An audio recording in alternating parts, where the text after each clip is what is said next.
Ladies and gentlemen, welcome back to Tres Leches Radio. This is yours truly, Radimus, aka Suge Bright.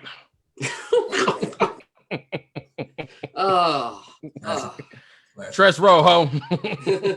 You already know what it is. Ren's Maddox of the God, what it do? Hey, B Stacks BC in the building before Christ, after the death, the last one oh, left. oh man. Na. B-Stacks is Cheers. like, ladies and gentlemen, welcome back.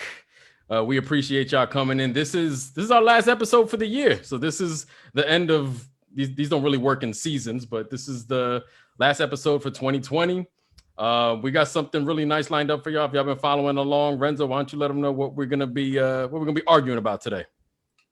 Maybe a casual debate or two, but yes, we present to you the last episode, Grammy Family. We're going to be covering the 2020 rap nominees for Best Rap Album for the Grammys. So we have the albums that we're going to be looking at today. We'll be including Royce da 5'9's The Allegory, Nas's King Disease. We got the Written Testimony, J Electronica, D Smoke, Black Habits, and of course Freddie Gibbs and Alchemist with Alfredo. So interesting year with choices. We'll definitely look into those based off the prior years. But offhand, fellas, what do we think at least on the surface level as far as these nominations for the current year? I, for one, didn't expect a single one of these albums to be nominated at all. Like history has shown, these type of albums do not get Grammy nominated, like ever. So when I saw the rollout, I number one, and I say this, it might contradict. I didn't expect any of them. I think all of them are worthy, but I also think all of them could be subbed out for something for stuff that also was overlooked. So that's just like my quick 2 cents before I just ramble. So I don't know how you feel, B Stacks. Yeah, so it's the same. I was very shocked actually before we were like even deciding if we were going to do this episode. I'm in my head. I'm like, well, why are we even doing this? Because like what we're going to talk about is going to be stuff that we don't even like. Mm-hmm. Definitely highly surprised to see, the flavor of hip hop that they chose on all sides. Yeah, and the same thing I saw. I think one thing was different. I think we kind of indulge a little bit as we go along with it. I think just this kind of space that we've been in 2020. We see, like, we get a clear example. Last year, Cardi B wins, rap album of the year. And we know she had stuff for the clubs and beside the point, but, turn up music, for lack of a better term. This year, nobody's in the club. We've been in the house, outside of a few gatherings.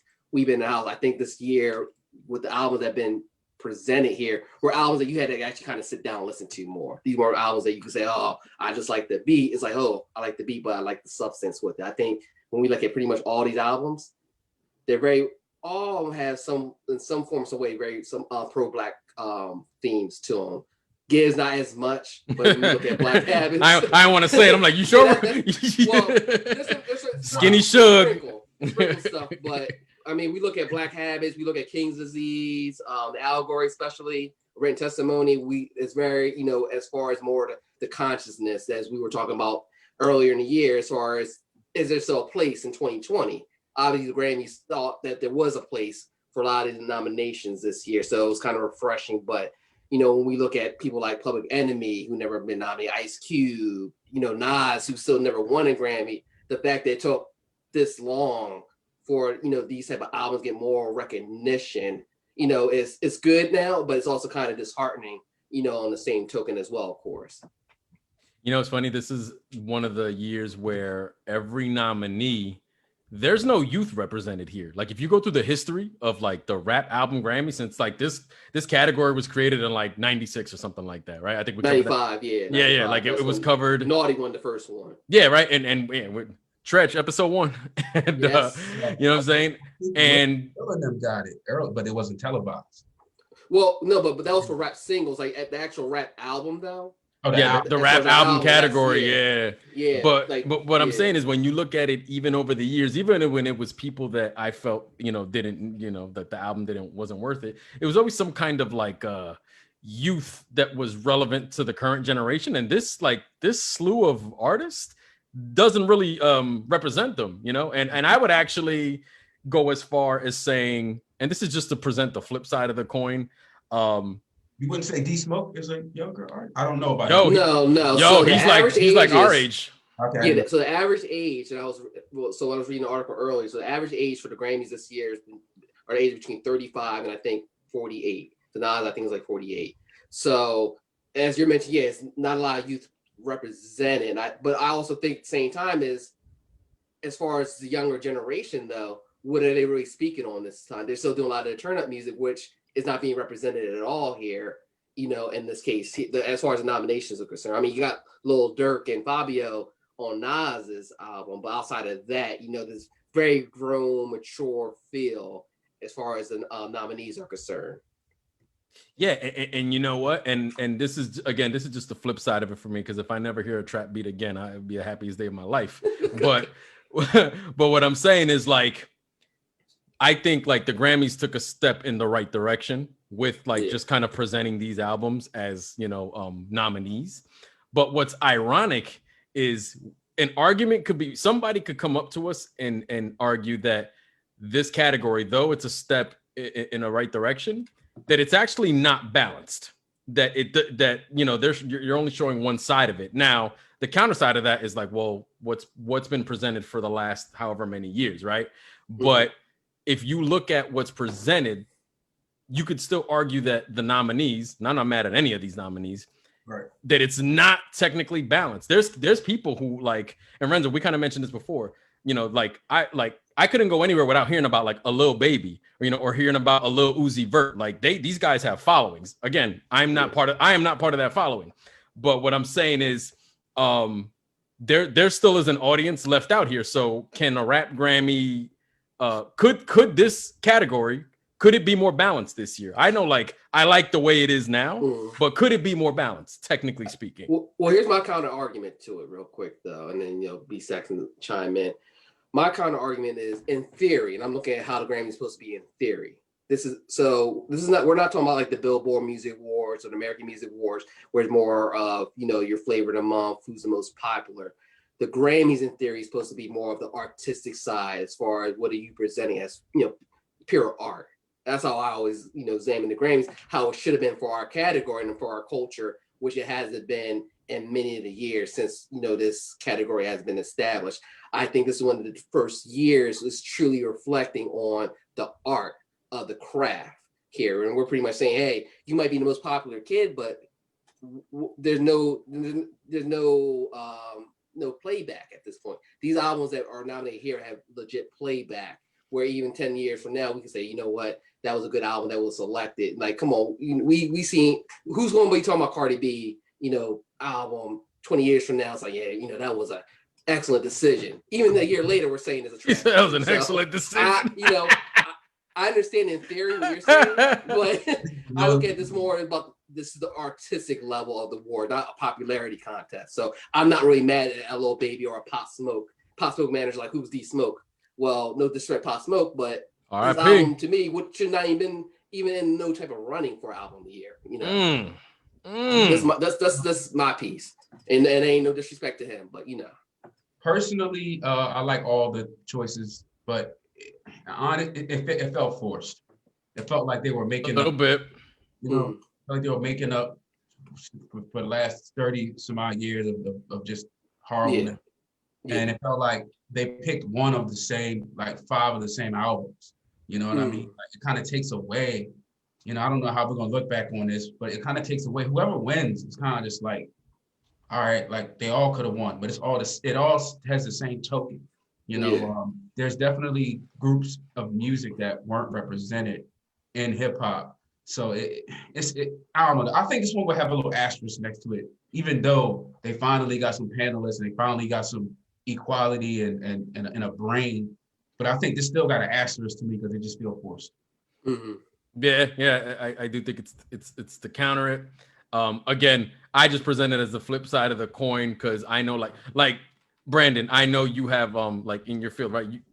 You probably have like students who probably listen to like the little Uzi Verts and the little baby that they will say that. Now, Renzo, I agree. I think that what was presented here is more technique based. You got artists, you got rappers here who put effort in technique instead of relying on auto tune, using one triplet flow, the Migos flow, and doing it over a trap beat. I agree with you wholeheartedly. But B-Stacks, I do think there's an element of force. It's kind of like all right, they made enough noise this year about how bad the Grammys have been the last few years. Let's throw them a bone. Here's their consolation year. Right. I think you can argue that. I see that as well. It's almost like after the riots, this year, I turn on TV and I see Amazon Black Lives Matter. Like, really? Really, Amazon? Or like a lot of the sports, right? Like they have it like on jerseys and stuff. Like all the big brands are like, you know what I mean? Like, yeah. Well, and the only thing I'll say, and I still see both angles here, but if you look at, and we're not really covering it on this podcast, obviously, but we look at like the rap singles of the year, the melodic stuff, I think those other waves are covered there. Like you got the Little Babies nominated there, you got the Pop Smokes nominated there. You're not really seeing like everybody who's nominated in this category are not in none of like the singles or anything. So I see there was balance there. That's why I kind of look at this particular category, not so much that they're not covering it, because those other sides are covering, those other younger artists at that point. And do you think those categories speak to like the playlist kind of era we're in? This like your album's trash. Yeah. You have like a dope song or two. For sure. What were you gonna say, B-Stacks? We'll get to this later, but they left out some younger heads though that got some work. Oh yeah, for sure. They're always gonna be the snubs. Yeah, for sure. All right. So with that said, and how we feeling right now, so let's kind of get, and we kind of almost segue into it right now. We were talking about some albums that could be possibly swapped out. So out of the list that we have now that we know are the definitely categories, what album would we swap out for maybe something that we feel though that should be in the running for the Grammy for best rap album? I'll throw out one. So, and much like all of us, I know we were talking in our DMs, and in listening to this, the first one that I would honestly swap out is that D Smoke. I in doing a little bit of research. First, well, number one, in pressing play on his project, his material checks all the boxes of conscious. You said the right things or whatever. But I honestly felt like I was listening to dollar store version of like J. Cole, Kendrick Lamar. He even vocally sometimes sounded like Kendrick Lamar. And even though there is like he has the conscious material there easily, but I think of all of the albums, his beats were the weakest. I do like that he was rapping in Spanish too. He was like a college. He taught Spanish in like college or something. High school. He was from what's it called? He won. There was some Netflix show and like Cardi B's one of the judges. So like he won some, it's called like Rhythm and Flow. So he won that competition. And the cynical side of me is like, all right, is there like a kind of behind the scenes? All right, well, if you win, you're going to the Grammys or whatever. Again, I can't really prove that shit. But long story short, that's the first one I would swap out. I feel like, again, because he felt like a B-level version of like a Kendrick Lamar and J. Cole, I like how they do what he did better. And I think they do it better, even though he's not a bad rapper. He's related to Sir from TDE. Sir, yeah. He's talented, but I don't know that it was, in an ideal world, let's pretend a Grammy has always meant something. I don't know that his album was Grammy level, like good. And I would swap it out. Now, am I supposed to say what I would swap it out for? Yeah. You know what album I think does this better? I'm going to go with Run the Jewels 4. I think Run the Jewels 4 should be in here. This might be my favorite Run the Jewels album. Yeah. I would D Smoke is definitely like the least here. I think he's the weakling. But I'm gonna keep him. I'm gonna take out Jay. I really didn't like Jay Electronica's written testimony. Again, I just feel like that album I feel like they came into it. All right, like it kind of has like that, those films that when you see the trailer, you're like, oh, this is built for like a Grammy already. You know what I mean? Like the way the production is, and it's like a Steven Spielberg blockbuster, but it ain't that. Like it got the trimmings of a Grammy album, but they don't got the the inside content to me. Yeah. And I'm not saying it's whack or at all, but I think by no means does it belong in that category. And I'm gonna swap that out with I'm gonna go with Big Sean, man. I felt like Zone the fuck out. Was it Zen the fuck out? Zen fuck out, Zen the fuck out. yeah, I'm gonna go with Big Sean, man. You know, hit the Detroit 2. Like, man, I mean, You were talking about that one for a little bit. Yeah. I know. You've been giving that one love for a bit. yo, that's a dope. My man got a classic. That's a modern day classic. It's his best album. He's come of age. I always knew about him, and to me, he you know, we always knew he's from Detroit, but I feel like now he's from Detroit.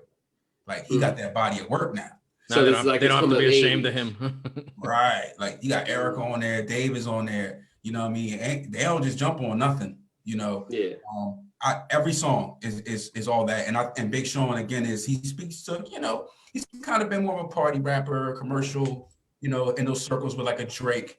I think now he's made his case for like, yo, I got some stuff that's like thought provoking now. Like I ain't just got club stuff. So I got mad respect for Big Sean this year. Not even a guy that was a go-to for me, but I was checking for that album heavy.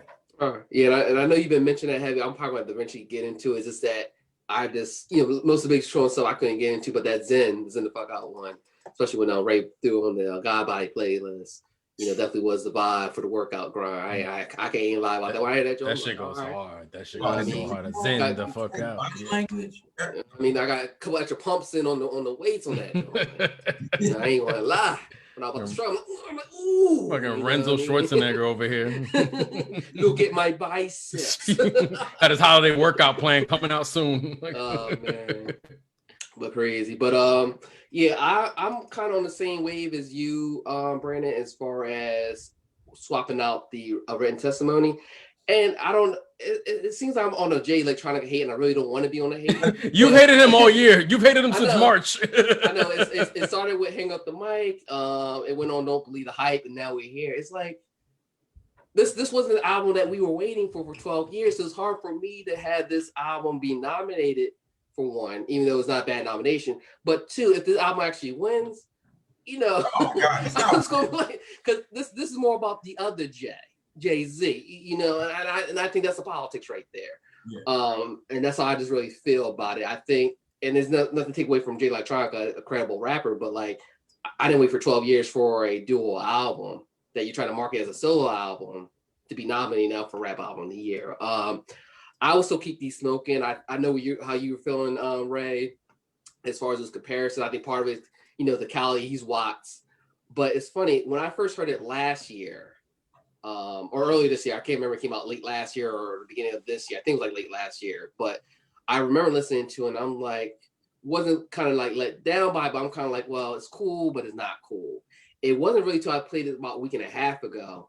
I started really listening to everything. I'm like, oh, this boy really spitting some stuff. Like I see the comparison, but I still felt like he still had his own lane with it, you know, and the fact that he was also doing a lot of the Spanish stuff with it too, added a you know, nice uniqueness to it and everything. So I still think he should still be in there. I will still definitely swap it out for Run the Jewels, though. Honestly, I think if there's one album that represents to me the year 2020, it is that RTJ4. As far as the whole vibe, the whole feeling, the social unrest and everything. I just think they just nailed it right on the button, production wise and everything else. It just seemed like Killer Mike and LP were just really, you know, in the zone going into that album. I mean, because prior to that, probably RTJ2 was probably my favorite one personally, but to me, 4 took where 2 was, and then this took it to that, you know, that next level. You know, obviously at that point, I think they were definitely snubbed from the Grammy. Because honestly, that might be the album of the year personally for me. You know. So let me ask you guys something, because you guys were previously able to ask me like just questions kind of on the spot. Now, the Jay Electronica album I can tell you right now, is not the album I would give the Grammy to, right? So I know, Renzo, you've had your bone to pick with Jay Electronica all year. Brandon, I know you said the album's not whack, but you would swap it out. But as the beigest person in the room, I'm asking you guys, what was it about the album, right? So like Renzo, I know you've alluded to what he presented wasn't what you wanted, but then the other one came out and you said that shit was boring, right? and then we got a duo album, which I agree, that's not how you properly debut yourself. That's not a debut album. I'll give you a perfect example. So another album, we only can choose one, so I picked Big Sean. Little Brother, right? I'll compare them to Jay Electronica, where I never thought I would see a Little Brother album without Ninth Wonder and think this might be the best album. This might be the most complete album. I was overwhelmed when I felt like I was going to be underwhelmed. And for Jay, and I know the hype was crazy, like his hype was probably like unmatchable, probably wasn't even realistic. You let that shit fizzle. Yeah. But I would just say the feeling of being underwhelmed, I already knew I was going to be like not overwhelmed. I was under. But was it the material? Was it like beats? Was it like verses? Like, I'm just curious because I know Renzo, like you said, Jay Electronica, he's gotten a lot of shit on our podcast. And again, not the album I would give the Grammy to. But but when you heard it, what was it like? This ain't it. I think he just lost his air. Almost you compare it in sports where it's like a player's not injured or, it's nothing you can really point to, but they just don't play the same, and he just doesn't have the same air about him. I don't know if it was like the record industry or his, personal thing, but it really felt like he needed Jay-Z's help. And now I get the Jay-Z pairing because I honestly feel like he needed it. Yeah, and I kind of alluded to on the Don't Believe the Hype, so when Act 2 was leaked out, and I was able to listen to Act 2 for what it was, it's a boring album. It's no way around it. It has nothing to do with lyrics. Lyrics are there, but that's sonically the angles they were going. It was like he was trying to be different for no reason. It's cool if you want to go outside the box. We've seen Kendrick do it, we've seen Cole do it, we've seen other artists be able to do it, but still be tasteful with it. But it was almost like he had like a 3-minute interlude for a song that is like just these other people saying. It's like, why is this here? There's no significance here. There's no build up. I'm waiting for that shining moment that, okay, this is going to define the album, and I never got it off a Act 2, which then, as Brandon alluded to, shows me why Jay was on 7 of the 9 tracks on A Written Testimony, because it's almost like, I don't know if he lost the confidence at some point, the carry. So you didn't like it, his bar, what he was rapping, because I know he stays in that again. He raps about content that he's educating me in the process, right? So it wasn't even so much about the bars, because he's God body. The bars are always going to be there, but like I said, it's like the pizzazz, his aura, whatever. Yeah, it was just gone. You know what I mean? Exactly. His heart wasn't he was on cruise control, but.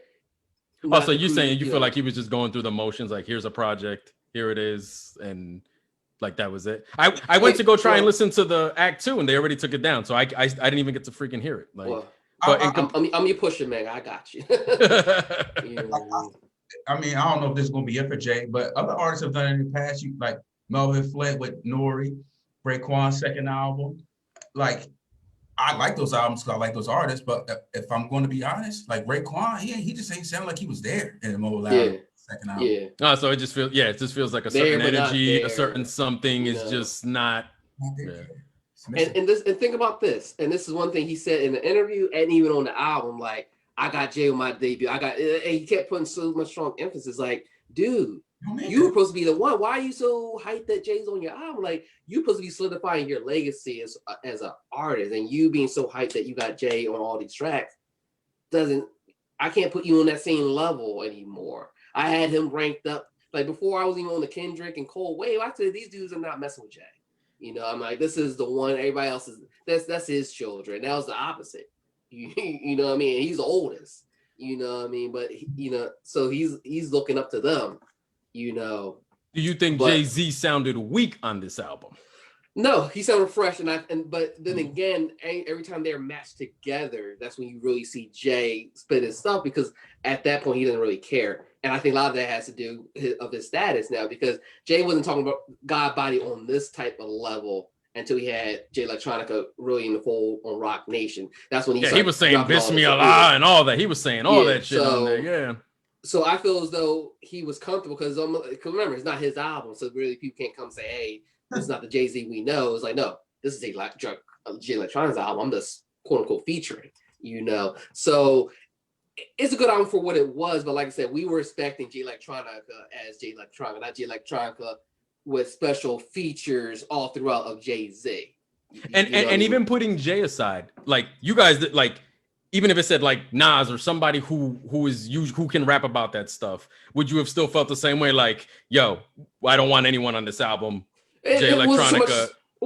It was not so much about everybody else on the album. The fact that Jay-Z, your album is Jay-Z. Yeah, it's Jay-Z. That's the whole thing. But you're marketing it as a solo album. That's my whole thing. He could have had Nas or whatever. Dr. Dre.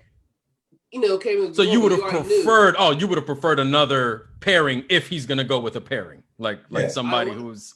I mean, it's not even about pairing. It's like I said. This is what we were expecting. This is what we got. Solo versus a duo. We heard that Jay-Z was going to be on there. I'm thinking maybe 3 tracks max or whatever. Advertised, exactly. It wasn't advertised. To me, it was like as you mentioned, watch the Kofi. Quote. Watch the Throne Part. 2.0, the God Body edition. Point blank. So that's how I look at it, and that's why it's so hard for me to have him being nominated, given that we were already let down for the fact that we didn't really get the album that we were expecting for like over 12 years. At this point, I wouldn't think the 5%er album. This is not the 5%er album. That's Lord Jamar. Yeah. I wouldn't think that would make it the cut, considering like you don't even eat pork. You know what I'm saying? Like, yeah. So I'm surprised by that. But here's my last thing, and then we'll move to the next thing. Yeah. If what he was gonna present, Jay Electronica, he wound up presenting, and it was boring. So was it better that he made this move because the other one, like you said, was boring? Yeah, like it makes sense. Was it a smarter move for him artistically? Like, yeah, it wasn't a solo. It would have been better if he had a proper solo, but. What you wanted, you eventually got, and you said it was. He ain't got it. Like, honestly, I think this is more of a Jay-Z move. I think had Jay not said, "Hey, let's do this," I don't think we would have had any type of album. And it makes you think, is this more of a Jay-Z album? Saying, "Hey, I'm gonna give you the most conscious version of me, but I'm gonna market it under Jay Electronica's umbrella." And that's kind of what I kind of feel at times, because had this not happened, I don't think we would have got out. We might have got the sporadic song or feature, but I don't think we ever got an album at this point. Okay. And I do even mention it in the past that she even said, I don't think we're going to have one from him just because of his personality, and everything. Right. Okay. I don't want to make this Jay Electronica hour. Oh, no. Listen, it can always be, but nah. But with that said, I mean, we already got our replacements in.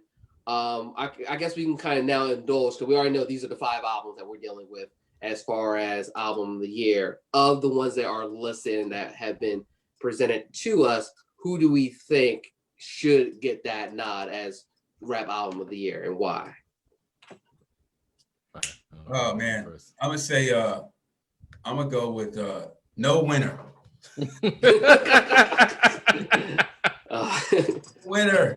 I'm gonna say since 1959 Grammys, you suck. How about we bring in Slick Rick? How about we bring in Run DMC? How about we bring in Grandmaster Flash? I can't even name these folks because half of them dead. This is ridiculous. This is embarrassing, man. And it's like my moral ethic compass would go to Nas, because it's like the ring that he never got, if I'm comparing it to sports. But it's a shame because all these albums actually deserve it, probably without, D-Smoke, sorry, brother. He said, sorry, bro. First of all, actually deserving a Grammy Nas, but it's a shame that, when it's focused in on just actually artistic equality, I'll say, it's a shame that we felt like, it's like you got 5 diamonds and you still gotta pick one, man. So I feel like we're all screwed, All screwed. So you don't really love, so I know you said like default to Nas, but you don't really love, like, whoever gets it, you're really just not loving it this year, just regardless? Yeah, I mean, definitely better than years past. Like, they obviously see the faults in their ways. But it's just like, damn, man, like. Well, now they're just pandering to us. Yeah, and that ruins it because we want competition. You know what I mean? We want it. You know, hip hop is about the best. You know what I mean? Yeah. You know, it's like you don't need to handicap our genre. You know what I mean? Yeah, yeah, that's a good way to put it. It's a very good way to put it.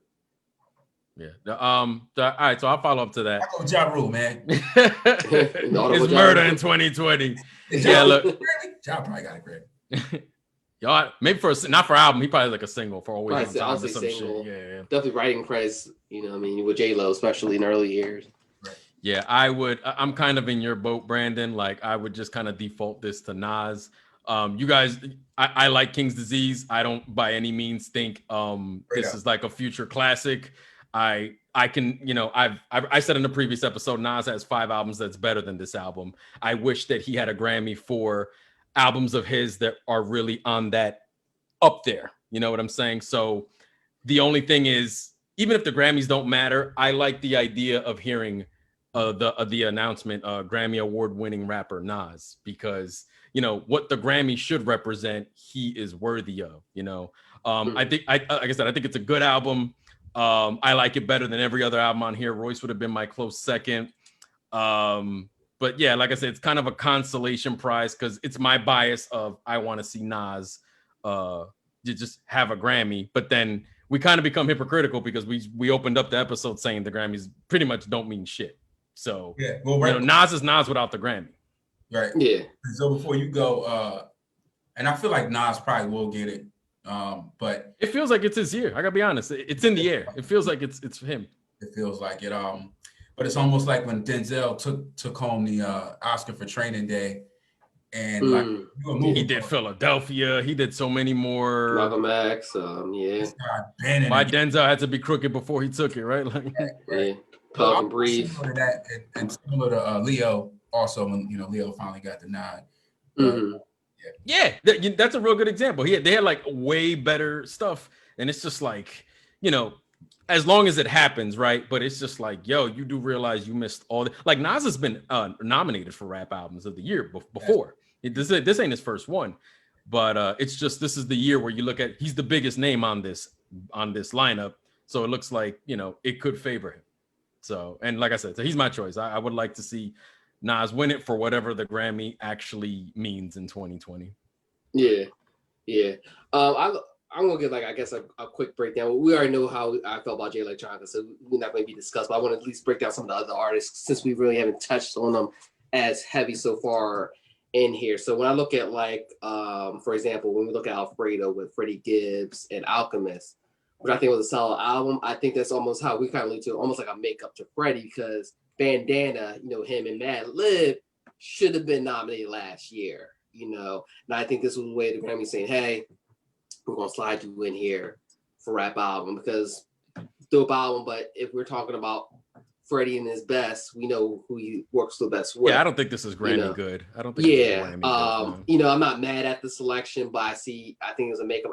I almost look at like, had Rhapsody dropped another album this year, Rhapsody probably also been nominated as well, because a lot of people thought she was snubbed with the Eve album, which phenomenal album. Yeah. You know, so I think part of that was a makeup for Freddie, and I'm not mad. I think it at least gives shine to Alchemist as well, one of the greatest hip hop producers of all time. So I'm glad of that placement. He wouldn't be my personal pick here. Obviously, D Smoke wouldn't be my personal pick neither.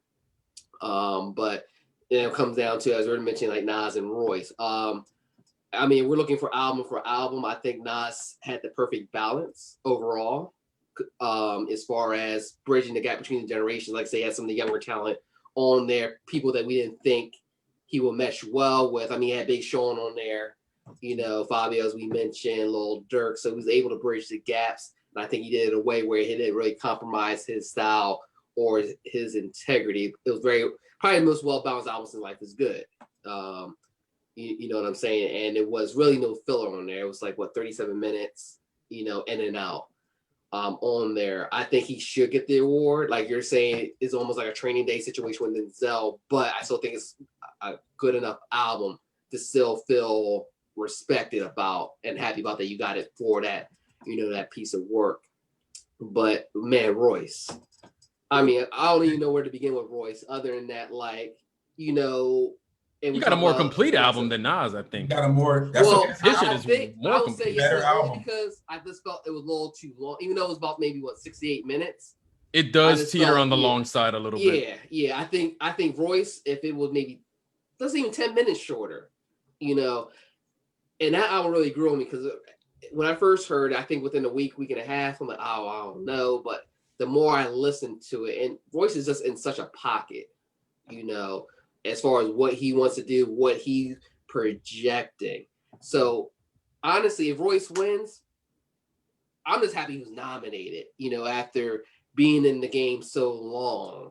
There's no way Royce is winning, man. Well, no, hey, we seen Macklemore beat Kendrick. Maybe Eminem gonna make a football, man. Macklemore over Kendrick? Yeah, well, yeah. Remember 2012? Macklemore got the Macklemore's white. Sorry. Sorry, white people. Well, and here's the thing, when you mentioned that too. So from the rap album category as a whole, the one who won it the most times was the rap Elvis, which is Eminem. He won that award 6 times. Crazy. He won it for Relapse, for fucking Relapse. Hold on. The album, he got 6 Grammy albums. He won for rap album of the year. He's won 6 of them, the most out of any rap artist since it's been in an exception. He was rotating with Outkast and Kanye throughout the 2000s. Yeah, for a little bit.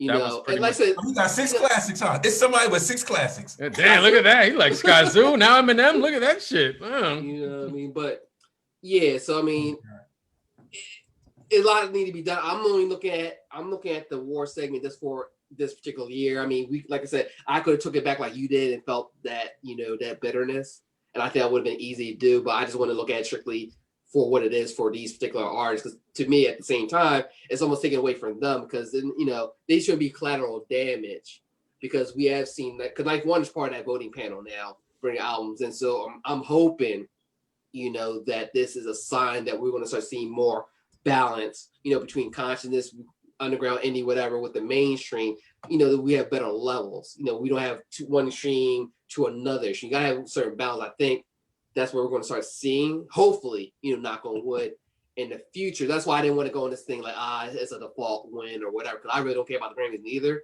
I only really care about this year. This is because of the artists who were actually selected versus the previous year, where it's almost like, we'll give you, such and such guy, but the rest of the guys are going to be this, flavor of the month who we're probably not going to hear after 2-3 years. I think everybody listed in this category, I think we're still going to hear years to come, especially. Energy, and keep it mixed. Like, don't just give us Barack Obama for a couple terms and then just say, now we're going to do what we really want to do.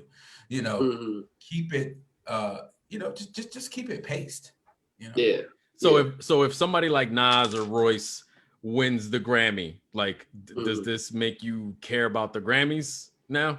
Because I wouldn't say necessarily care. I think you gotta look at it on a span, because this could be just hey, this was a pandemic year or whatever. We're gonna go back to business as usual next year. I think the real testament, or the real how we really gonna see it, is when we quote unquote become back to our regular normal schedule, as far as being going out or whatever, and seeing what's being projected, what's being selected. And I think within the next 2-3 years, we can kind of better gauge if this was more of a fluke, we're just going to get on this bone for this year, or, hey, we're going to try to make it more about the artistic level plus some of the popularity, mixed in.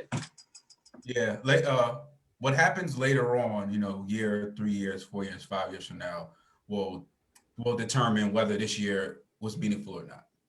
And do you want so going forward, do you want the Grammy rap album to only look like this, or should it include, some of the people we feel like you said, like a Big Sean, you know what I'm saying? Like the other guys, do you think it should look like this, where a D Smoke got in, but a Big Sean didn't?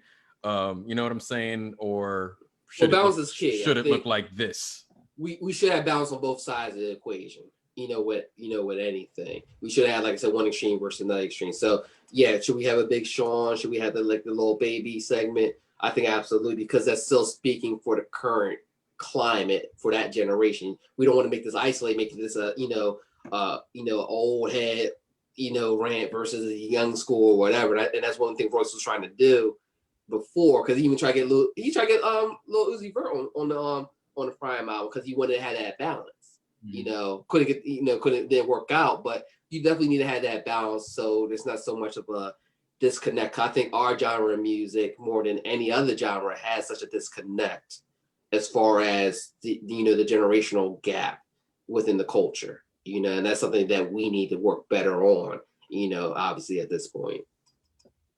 And besides Ninth, like, did they say like who else is on the committee? Because right, like with the Grammys, they give us the rhyme but not the reason, and this, what I mean, like they select the artist but they don't say why. So like I know they had this other people. Him. They kind of hammered him just because he was probably the most noticeable one, but I think they're trying to get more people, of the culture or who are actually in, whether the journalists and stuff who actually did it. Obviously years back we had middle-aged white men voting these people in who knew nothing about our music, nothing about our culture, other than, oh, I like the beat, sounds, real nice. We'll put it in type deal. You know what I mean? Put it in, hey, yo. Oh, that's why no Vaseline. Then are we tuning in on February for the Grammys? I'm gonna watch. It depends on who's performing. I always look at like if it was a good dope performance, I'll probably tune in for there, and then I'm not a war person in general. It doesn't even matter whether it's Grammys, Oscars, or whatever. I'm not gonna sit 2-3 hours watching award presentations. Yeah, because we did this episode, I think I have to watch it, just to put my money where my mouth was. Yes. But we'll see. Yeah, we'll see. Yeah, for sure. And you know what? Besides the ones we said, like the Run the Jewels and all that, I thought that before we just transition, I thought Benny the Butcher's Burden of Proof, you could have swapped out Gibbs for. Same thing with Conway's King to a God, and even West Side Gun's Pray for Paris. Gibbs and D Smoke, I would have removed and put any of those Griselda albums on there. Listen, I would have put Currency and Harry Fraud up in there. Which of the 36 albums? No, the first one. Well, Harry Fraud. Oh yeah, because one of them, I heard in the summer. Yeah, I can't. The name on right tip of my tongue. Was it the Outline? No, it was Out something. The Outrunners, I think it was. Maybe it was something with that. But that was a dope album. I wouldn't been mad at all that. But Currency's never going to be nominated for anything. But that album to me, it ran so smooth, from beginning to end, and he was just in a pocket on there. I could easily swap out, a couple of those for Currency for that one, All right, so there you have. This is the Tres Leches Grammy. So I don't know if you had anything else. That we need to cover? We good. I mean, this last episode of the year, we're going to be working on getting up Spotify, get the audio up for more of our audio listeners.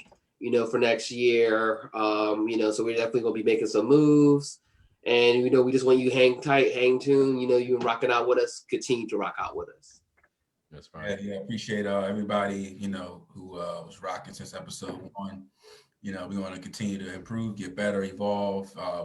Like Zoe said, we're going to get on more of these streaming platforms for our audio heads, and not just our video people. Yes. Right. Yeah. So with that said, happy holidays to everybody. Thank you. This completes our first year as Tres Leches Radio. Come back in January.